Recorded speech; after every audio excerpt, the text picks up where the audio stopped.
Clara was determined to have the last say. She longed to emerge victorious in their argument, to solidify her position without fully comprehending the weight her words held. In the heat of the moment, she snapped, "You argue too much for a man. It's no wonder you're so lacking in that way." The moment those words left her lips, the room's atmosphere shifted. The tension that had built during their confrontation didn't explode. It collapsed into a heavy, suffocating silence. Ethan didn't respond with fury. He didn't fire back with a sharp retort. He didn't even raise his voice. He stood frozen, unmoving. His jaw clenched, his hands tightened into fists almost imperceptibly, and his eyes clouded with a pain far deeper than anger. It was raw vulnerability. It was humiliation. It was a wound she had unknowingly reopened. Without a word, he turned and walked away. Clara stood still, expecting him to return, to shout, to argue as he always had. But he didn't. That silence, that crushing stillness, was more devastating than any comeback he could have thrown at her. Most couples quarrel, sometimes with loud voices or one storming off, but they eventually find their way back to each other. That had always been the rhythm for Clara and Ethan. Their marriage wasn't perfect, but their disagreements followed a familiar pattern. A push and pull that always led to some kind of resolution. This time, though, was different. That night, Ethan didn't return to their shared bedroom. At first, Clara thought he just needed space, that he was calming down. Perhaps he'd slip into bed later, after she'd fallen asleep. Maybe by morning, things would feel normal again. But when she reached for him the next day, his side of the bed was untouched. A quiet dread settled in her chest. This wasn't his usual behavior. No matter how intense their past arguments had been, he was always there, even if only physically. She got up and searched the house, expecting to find him sipping coffee in the kitchen, or lounging on the couch. Instead, she found him in the guest room, sitting on the edge of the bed, completely withdrawn. He wasn't pouting. He wasn't angry. He was just empty. Clara lingered in the doorway, waiting for him to say something, but he remained silent. So she spoke first. "Ethan, what's wrong? Why are you sleeping here?" No answer.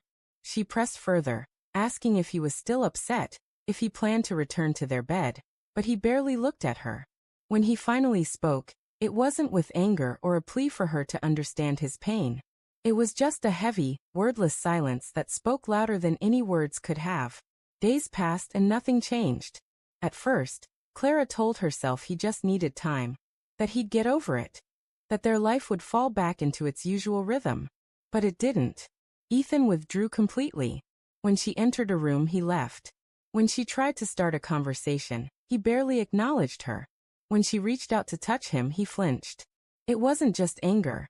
It was something deeper, something final. It felt as though he had erased her from his world without saying a word.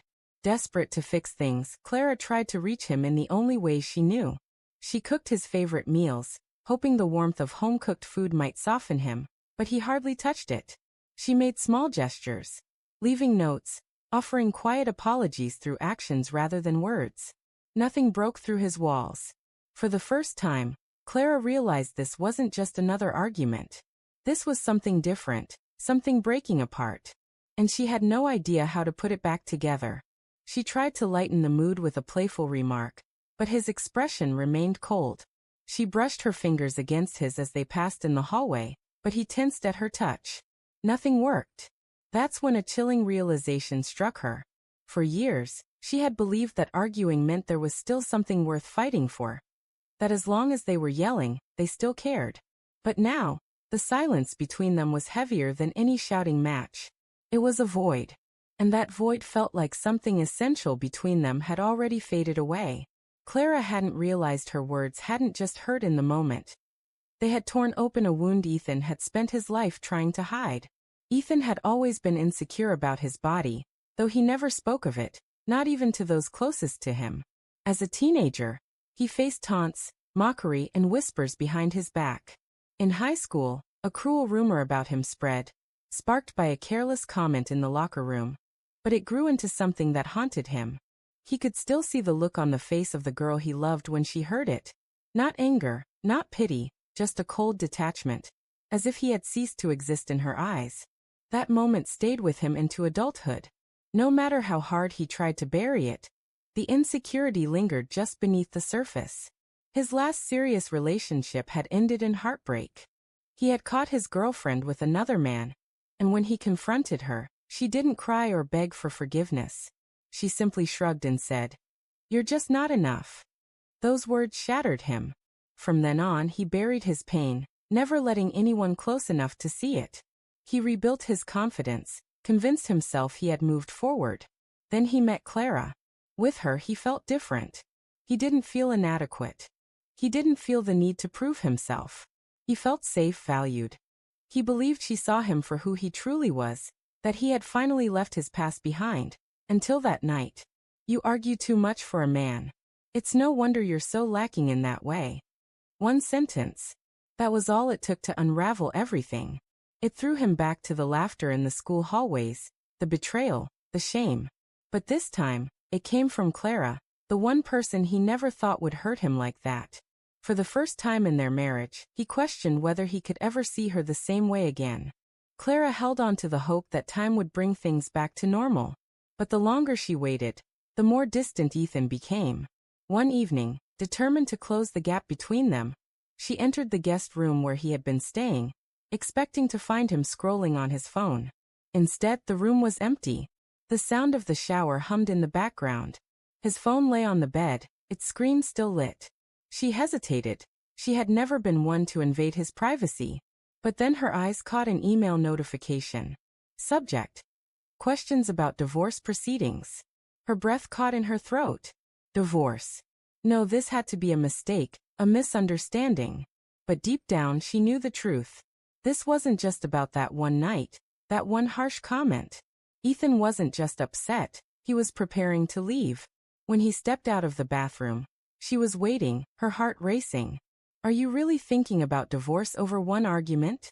she whispered, her voice barely audible. For the first time in weeks, he looked into her eyes, but there was no anger in his gaze. No sadness either, just a chilling emptiness.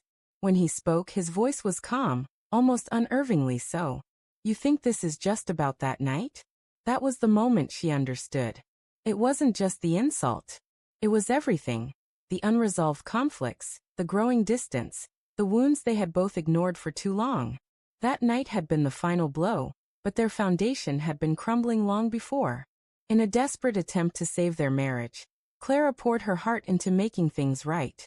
She apologized over and over, not just with words but with actions. She cooked his favorite dishes, left thoughtful notes, tried to start conversations about anything: his day, the weather, their shared past. But his responses were always the same. Short, empty. That was the most frightening part. She could sense he had already answered the question she was too afraid to ask: whether he still wanted to stay. His silence said everything. Clara had always believed that regret was something you could fix, that with enough effort, any mistake could be undone. But this was different. This was a wound no apology could heal. One evening, as she passed the guest room, she stopped dead in her tracks. Ethan was packing. A suitcase lay open on the bed, his clothes neatly folded inside. Panic surged through her. Her body moved before her mind could catch up.